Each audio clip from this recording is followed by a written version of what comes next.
The sky hung heavy with rain, mirroring the somber atmosphere as we gathered at the funeral. Henry's father, a pillar of strength, now lay in a casket, and the weight of grief pressed upon us all. My hand found Henry's, seeking solace in the midst of the mourning crowd. The rain began to fall, gentle tears from the heavens. Henry turned to me, his eyes clouded with a mixture of sorrow and uncertainty. "Nora," he began, his voice barely audible above the patter of raindrops, "I've been thinking about Mom." I furrowed my brows, unsure where this conversation was headed. "What about her, Henry?" He hesitated, raindrops collecting on his brow. "She's alone now, Nora. After Dad's gone, she needs someone." I was thinking, what if we move in with her? Be there for her? I blinked, caught off guard by the suggestion. "Henry, we've never discussed this before. It's a big decision." His gaze met mine, pleading for understanding. "I know, but Mom's in pain. I can't bear to see her alone. Can we at least consider it?" As the rain intensified, I nodded, my heart torn between the loyalty to my husband and the unease of appending our life. Little did I know, this moment marked the inception of a journey fraught with challenges and unforeseen consequences. The days following the funeral felt like a daze, the mourning period still casting its long shadow. One evening, Henry broached a conversation that would cast a more lasting darkness over our lives. We sat in the dimly lit living room, the air thick with a palpable tension. Henry shifted uncomfortably in his chair before finally breaking the silence. "Nora," he began cautiously, "I've been talking to Mom, and she's struggling. Emotionally, financially. I was thinking, what if we move in with her? Help her out." My eyes widened with surprise, a sense of foreboding settling in my stomach. "Move in with your mom." "Henry, we never discussed this before. It's a significant decision." He sighed, the weight of responsibility etched on his face. "I know it's sudden, but Mom needs us. It's the right thing to do." I bit my lip, contemplating the implications. "Henry, we're still adjusting to life without your father.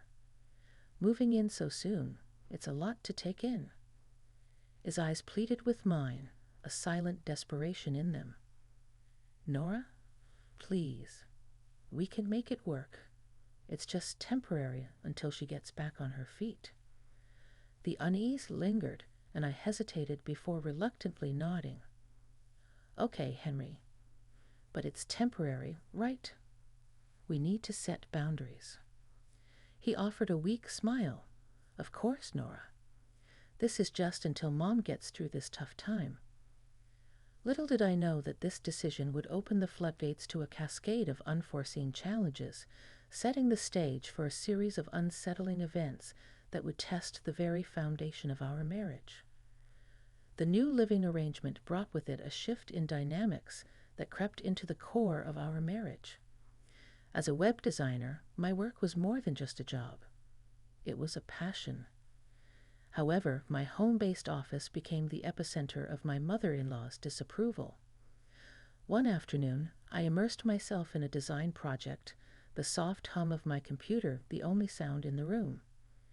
Henry's mother, Amelia, entered, eyeing my workspace with a critical gaze. "Why are you working on such small-time stuff, Nora?" she remarked, her tone laced with disdain. I glanced up, meeting her disapproving eyes. "I've gone freelance, Amelia. It's a step towards building our own home." She scoffed, dismissing my efforts. "Freelancing won't bring in much money. You should be focusing on supporting your husband, the breadwinner." Defending my choices, I replied, "I have a job too, Amelia. I contribute to the household just like Henry does." She waved away my words. "That's not what we're talking about. Don't you feel sorry for Mom, losing Dad like this? You should be helping out more around the house." Resigned, I nodded. I do my share, Amelia. But I also have work commitments. It's not easy balancing everything. Her disapproving gaze bore into me. Your son is the breadwinner. You should fully support him. Housekeeping is what you should be focusing on. As tension simmered, the clash of traditional expectations against my pursuit of independence became a daily struggle. The walls echoed with the clash of desires, setting the stage for a collision that would shake the foundations of our relationship. As the days passed, my mother-in-law's misconceptions about our financial situation festered, creating a breeding ground for misunderstandings. Despite Henry's $110,000 annual income, Amelia remained fixated on an inaccurate figure, and her skewed beliefs intensified the strain on our marriage. One evening, she proudly declared, "Taylor makes $110,000 a year." "You're lucky, Nora." I tried to correct her. "Amelia, it's $110,000, not $10,000. There's a difference." Unyielding, she brushed off my correction. "You just keep getting in the way. Taylor is the breadwinner. You should support him better." Frustration clawed at me, but reasoning with her proved futile. The misconceptions took root, and she even boasted about it to our neighbors. One day, in the midst of her bragging, she said to me, Amelia was saying this, "Taylor makes a handsome $110,000 a year." What do you mean?" I replied, sensing another storm brewing. Even when I tried to have a serious talk with Taylor, he wouldn't listen to me attentively. "Amelia says you make $110,000 a year. Are you okay with her misunderstanding that?" she questioned.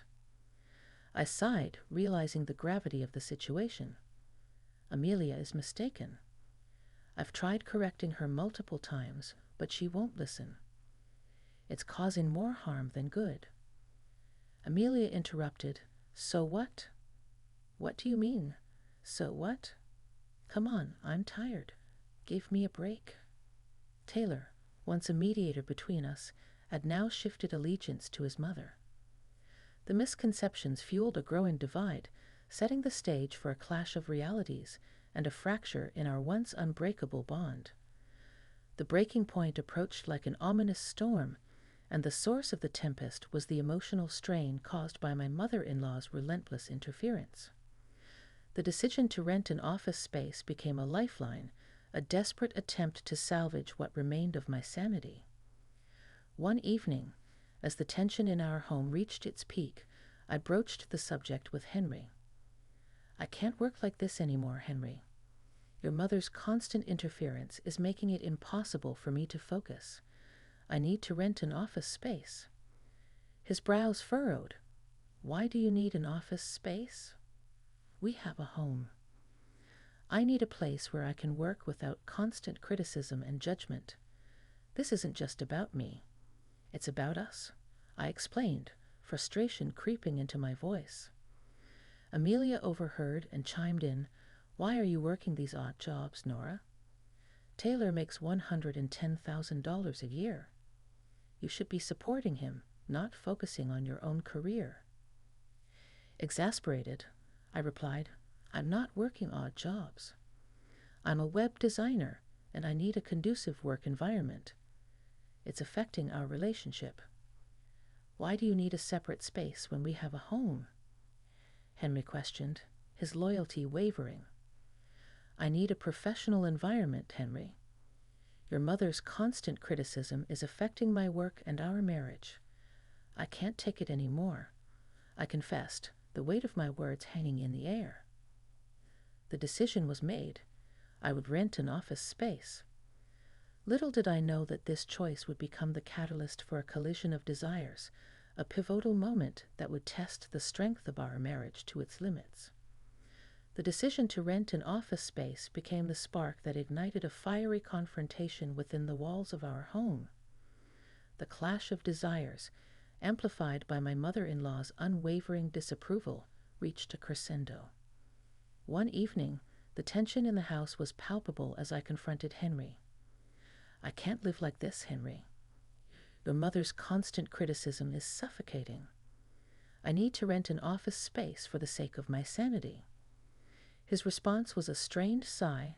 Nora, can't you see how hard this is for me? Mom needs us, and you're prioritizing your work over family.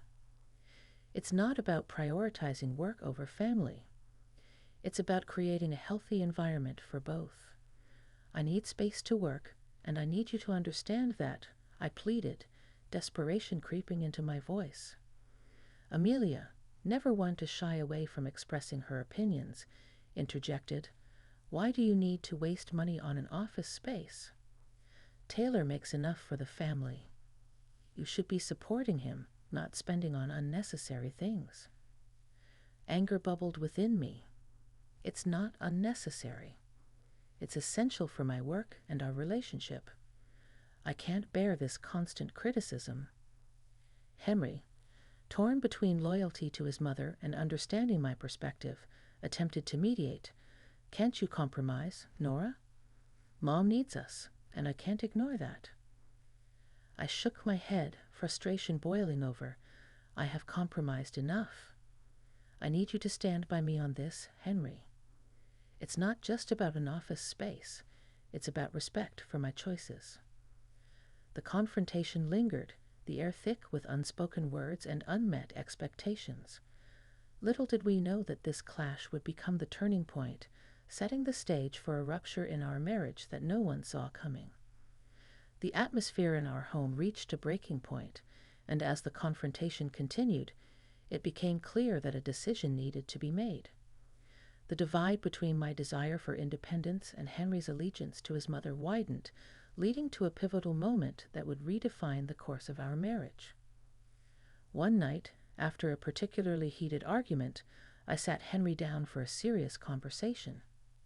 Henry, I can't go on like this. The constant clashes, the criticism, it's tearing us apart.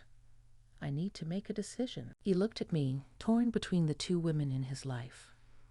Nora, just try to understand Mom's feelings. She's been through a lot. I took a deep breath, steeling myself for what was to come. Henry, I've tried to understand, but it feels like I'm losing myself in the process. I need you to choose, us or your mother's expectations. His eyes darted nervously, and after a moment of silence, he sighed. Can't you find a middle ground, Nora? I can't abandon my mother. I felt a lump form in my throat, the weight of the decision pressing down on me. I can't live like this anymore, Henry. If you can't choose us, then I'll have to make the choice for both of us. His gaze faltered, realization dawning on him. Are you saying? I'm saying I need to leave. For my own sanity. For our sake, I replied, my voice steady, but heavy with the pain of the impending decision. Amelia, who had been eavesdropping, entered the room with a disapproving scowl. You can't just abandon your responsibilities, Nora.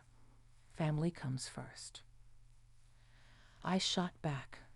Family should be a partnership, not a one-sided sacrifice. I need to prioritize my well-being, and if that means leaving, then so be it. The room fell silent, the weight of the decision hanging in the air. Little did we know that this choice would lead to a cascade of events, unraveling the threads that once bound us together. The decision to leave set in motion a chain of events that transcended the emotional realm and ventured into the legal domain. As the echoes of our fractured marriage reverberated in the cold chambers of the courtroom, the reality of our broken vows and shattered dreams unfolded. In a sterile lawyer's office, I sat across from Henry as we navigated the complexities of divorce proceedings. The air was charged with a mix of tension and resignation. You're serious about this, Nora? Henry asked, his voice strained with a hint of disbelief. I nodded, my gaze steady. I can't go back, Henry. The divide between us is too deep. It's the only way forward. His eyes searched mine for a hint of hesitation, but I remained resolute. If this is what you want, then we should do it amicably. no need for unnecessary drama. Amelia, ever present in the background, chimed in, "Nora, you're making a mistake. Families should stick together through thick and thin." I couldn't suppress a bitter laugh. Families should be built on mutual respect and understanding, not on sacrificing one person's happiness for the sake of another. As we delved into the legal intricacies, it became clear that the emotional rift was now mirrored in the cold language of legal documents. The echoes of our broken promises bounced off the walls, a stark reminder of the love that had crumbled. Amelia, unable to resist inserting herself into the process, interjected, "You can't just walk away, Nora. There are responsibilities to consider." With a heavy sigh, I replied, "I understand responsibilities, Amelia, but a marriage should never be a prison. It's time for both of us to find our own paths." The legal proceedings concluded with a solemn signing of papers, the ink sealing the fate of a union that had once held promises of forever. Little did I know that the legal echoes would linger long after the ink had dried, shaping the contours of our new, separate lives. In the aftermath of the legal proceedings, I found myself standing at the crossroads of a new beginning. The debris of a broken marriage lay in my wake, but within the ruins, I discovered the raw materials for rebuilding. Chapter 9 marked the genesis of a journey towards self-discovery and newfound resilience. As I moved back in with my parents, their support became a balm for the wounds that time had yet to heal. The familiar surroundings offered solace, a refuge from the storm I had weathered. "Nora, we're here for you," my mother assured, her eyes reflecting a mix of concern and love. Dad, visibly angered by the hardships I endured, added, "You're better off without the toxicity, sweetheart. We'll help you rebuild." The mornings were spent recounting the saga to my parents, and as the days turned into weeks, the question of what came next loomed. It was time to chart a course for a future untethered from the shadows of a failed marriage. A knock on the door interrupted the contemplative silence, and my brother, Cody, entered the room. "What do you want at this hour, Cody?" I asked, still navigating the fragile terrain of my emotions. "Where is Matilda?" he inquired, a mixture of concern and curiosity etched on his face. I chuckled, the first genuine laughter in what felt like ages. "I'm divorced, Cody. What do you want now?" His eyes widened, disbelief written all over his face. "Divorced? What do you mean?" I recounted the events that led to the dissolution of my marriage, and as the narrative unfolded, Cody's expression shifted from surprise to indignation. "That woman stole my son's money. Bring her out right now," he declared. Dad's demeanor transformed into a protective stance. "We're not letting anyone harm our daughter. Not anymore." The confrontation escalated as Amelia's voice echoed in the distance, still holding on to her misconceptions. "She stole Dad's money. Give it back now." The chaos outside revealed the depth of misunderstanding, and in that moment I realized that the echoes of our fractured marriage had far-reaching consequences. The chapter of rebuilding had begun, but it was clear that the echoes of the past would linger, shaping the contours of the journey that lay ahead.